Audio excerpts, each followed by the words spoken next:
da presidência da República que acabasse o jogo do bicho. E o governador João Agripino, de forma muito pontual, porque o jogo do bicho tinha um papel social, que o cambista passava o jogo e gerava emprego.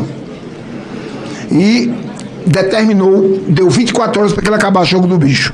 E o saudoso João Agripino Neto, pai do ex-deputado federal João Neto, tio, avô de nosso deputado federal Gervásio Maia, ele foi pontual e disse: se o governo me criar 50 mil postos de emprego, eu acabo.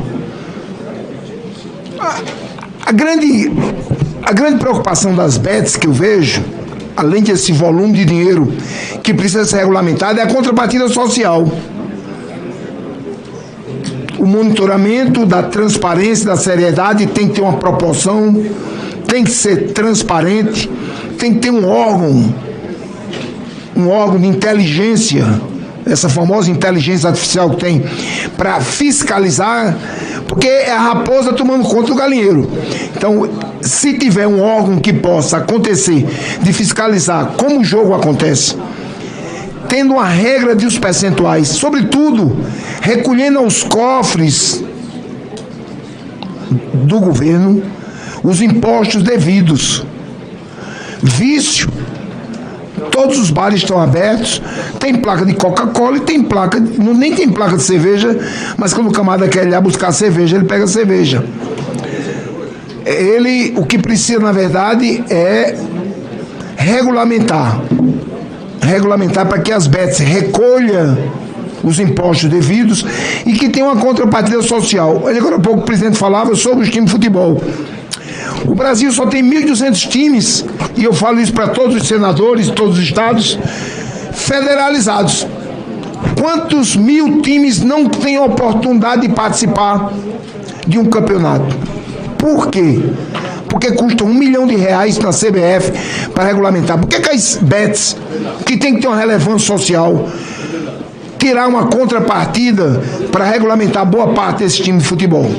Mas, presidente, por encerrar, a competência do Banco Central, o rendismo, a Faria Lima não gosta que eu fale isso, mas o rendismo no Brasil, eu venho do setor produtivo, da agroindústria, é necessário que esse país seja revisto os juros. Se fala com naturalidade 100% de juros ao ano do cartão de crédito. Para não dizer que isso é uma excrescência, eu vou dizer que isso é lamentável. Um pai de família que se agarra num cartão de crédito para completar a sua feira, vai para o supermercado e se submete a um atraso, e depois para se reorganizar leva muito tempo. E o final dele nós sabemos, vai ser negativado, depois vai fazer um acordo lá no final, 100% de juros. E nós regularizamos isso. Isso é excrescência. Esse país tem que rever os juros, presidente. Por concluir isso. Esse país tem que rever os juros e tem que reorganizar a indústria brasileira. Menos juros, mais salário, mais empregos. E a competência do Banco Central para garantir a estabilidade do poder de compra da moeda é zelar pelo sistema financeiro sólido, eficiente e competitivo, e fomentar o bem-estar econômico da sociedade. Sabemos que em caso de taxa de juros elevados, as empresas têm menos incentivos a tomar empréstimos para realizar novos investimentos. Nós estamos na revisão tributária. A grande carga, além dos impostos que faz o Estado rodar, são os juros. São os juros que são exorbitantes. O empresário, muitas das vezes, não consegue pagar a folha de pagamento e se socorre de um banco, se submetendo a taxa de juros exorbitantes, especialmente os investimentos produtivos.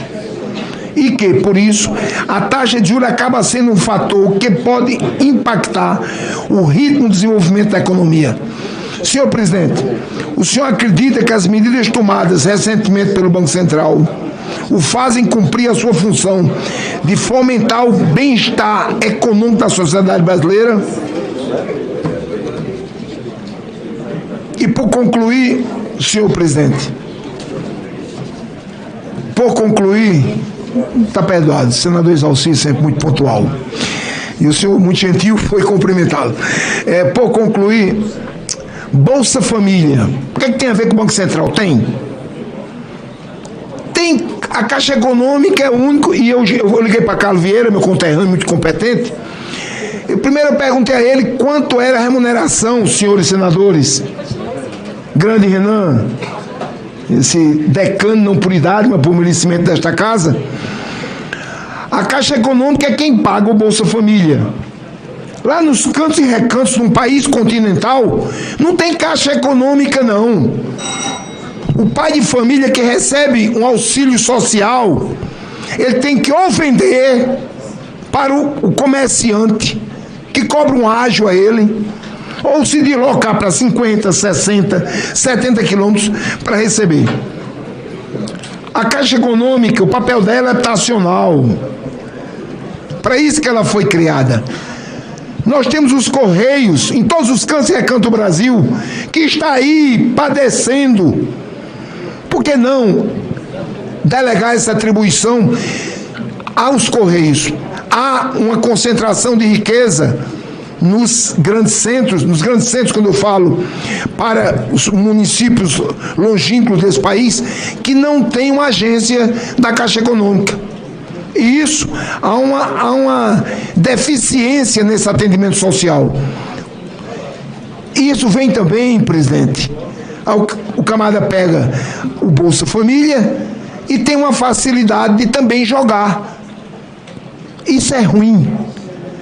Se tirasse essa função da Caixa Econômica e passasse para os Correios, que tem todos os cantos e recantos do país, além de dar vida, drenar os Correios, que está aí padecendo. Nós estamos vendo aí como vai fechar o balanço anual dos Correios, dar uma vida, teria um atendimento social relevante, fazendo valer o programa do governo, que é atender o mais sacrificado. Mas, concluindo, como eu falei para o senhor, comecei a falar muito, Exalci o convidou para abraçá-lo. O que o senhor acha da taxa de juros para impactar o desenvolvimento econômico do país? Aonde o Banco Central poderá ser pontual com a política de juros menores, salários maiores, desenvolvimento e reorganização? Porque a indústria brasileira está sucateada. Nós estamos vivendo hoje do que vem de fora. É triste isso. O empresariado brasileiro hoje, ele está recorrendo ao Instituto Jurídico, recuperação judicial, para não ver padecer. Empresários seríssimos nesse país, que tem uma função social importantíssima, se submetendo a essa carga de juros inaceitáveis. Obrigado. Senador, obrigado. Senador Oriovisto. Depois do senador Oriovisto, o Galípolo vai responder as perguntas que foram feitas. Aí tem o senador Marco Rogério. Chico Rodrigues está aí?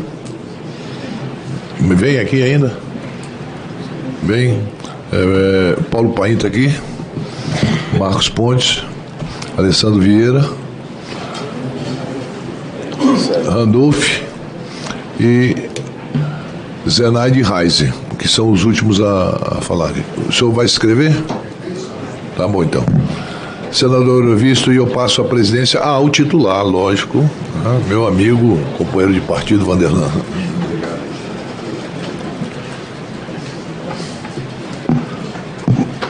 Presidente Galípolo, já vou chamá-lo de presidente, que tenho certeza que será aprovado por unanimidade. Mas eu tenho uma pergunta muito simples, até porque os meus antecessores já fizeram todas as perguntas. A minha pergunta é sobre a sua coragem.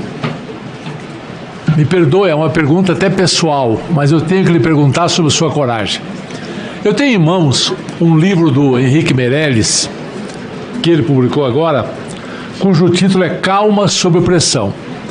Nesse livro, o Henrique Meirelles relata vários episódios da sua vida como presidente do Banco de Boston, como ministro da Fazenda e como presidente do Banco Central. Eu queria pedir a sua permissão para ler 3 linhas.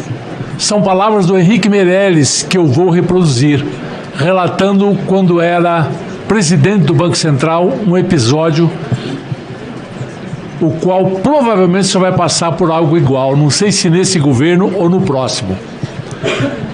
Diz ele, citando Henrique Meirelles: um dia, em 2007, véspera da reunião do Copom, Lula me ligou. Meirelles, eu nunca te pedi nada, ele começou. É verdade, eu respondi, pois hoje eu vou te pedir.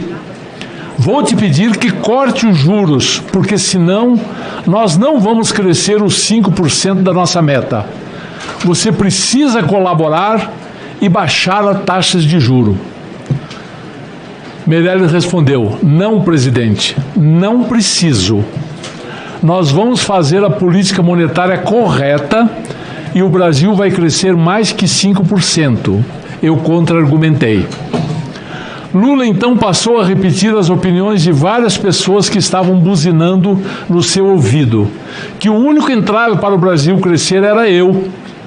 Ouvi tudo em silêncio e encerrei a conversa da forma mais polida possível. Fique tranquilo, presidente, que vamos fazer o melhor para o Brasil. O Copom manteve os juros no mesmo patamar porque não havia motivo factual para tomar qualquer outra decisão. Porém, sei que o presidente ficou zangado comigo e por algumas semanas paramos de conversar. Até que meses depois, na coluna Panorama Político do jornal O Globo, o jornalista Elimar Franco publicou uma nota cifrada com o seguinte título: A raiva passou. Um diretor do Banco Central me perguntou o que era e eu disse: é um recado, está tudo certo. Aí retomamos as audiências e a vida continuou. E como eu havia dito, o PIB de 2007 foi de 6,1%, acima dos 5% do objetivo da turma do Palácio do Planalto. Henrique Meirelles era presidente do Banco Central numa época em que não havia autonomia do Banco Central. Olha a coragem desse homem. É por isso que tem a biografia que tem. Colocou a técnica, colocou o seu conhecimento, se impôs e fez um bem enorme ao Brasil. A minha pergunta é sobre a sua coragem. Sim ou não? O senhor teria a mesma coragem?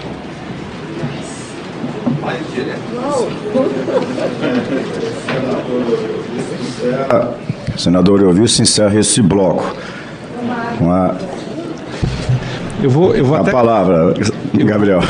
Eu vou começar pela do senador Eulvício, porque eu adoraria poder me vangloriar, quer dizer assim, já tive a coragem, porque em 1 ano e meio eu já subi, cortei e mantive. Eu já completei a caderneta, já fiz as 3 opções possíveis que um diretor de política monetária pode fazer, né? Mas eu estaria me vangloriando falsamente ao dizer que eu tive coragem, porque a verdade é que eu nunca sofri nenhuma pressão, senador. A verdade é essa. Eu jamais sofri. Seria muito leviano da minha parte dizer que o presidente Lula fez qualquer tipo de pressão em cima de mim sobre qualquer tipo de decisão. Na hipótese de um dia isso acontecer? Eu terei a coragem, obviamente, que o pedido que sempre foi feito, primeiro, né? Vamos lá, o mandato legal do Banco Central é este, primeiro ponto. Segundo, todos os pedidos e recomendações que eu recebi dos senhores, inclusive do senhor quando me recebeu e me assegurando, me asseverando essa liberdade, é para tomar as decisões de acordo com a nossa consciência. O dia que você começa a tomar decisões fora da sua consciência, você vai começar a empilhar equívocos e vai ter muita dificuldade para explicar para si mesmo as decisões que você tomou. Então, a todo momento, todas as decisões que eu tomei na minha vida, e inclusive no Banco Central, eu durmo muito bem graças a isso. São sempre decisões de acordo com a minha consciência, e a minha obrigação aqui é tomar essas decisões de acordo com o que é melhor para a população brasileira. E eu tenho certeza que, na minha consciência, as decisões que eu tomei quando eu tive que cortar, quando eu tive que manter ou quando eu tive que subir, são as decisões que, ao meu julgamento, ao meu juízo, são as mais acertadas. Então, agora e no futuro, eu assumo aqui o compromisso de continuar nesta posição, mas não quero passar uma ideia leviana de que, de alguma maneira, às vezes as pessoas me encontram, você está muito calmo para um diretor de política monetária, coisa. Eu realmente jamais sofri. Todas as vezes que o presidente me encontrou ou me ligou foi para dizer: comigo você terá toda a tranquilidade. Eu jamais vou lhe perguntar antes, eu jamais vou fazer qualquer tipo de interferência. Você vai ter toda a liberdade para tomar a decisão de acordo com o seu juízo. Eu vou respeitar sempre e assim, eu posso ser grato.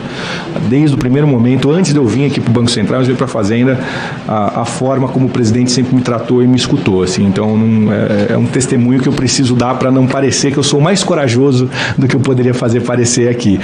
Mas eu nem acho que é uma questão, eu entendo perfeitamente a colocação do senador, mas é uma questão de você atender o que é o arcabouço institucional e legal do Banco Central, o que é a função do diretor do Banco Central ou do presidente do Banco Central, e tomar a decisão de acordo com a sua consciência. Mas agradeço a oportunidade de eu poder esclarecer isso aqui, senador. Obrigado.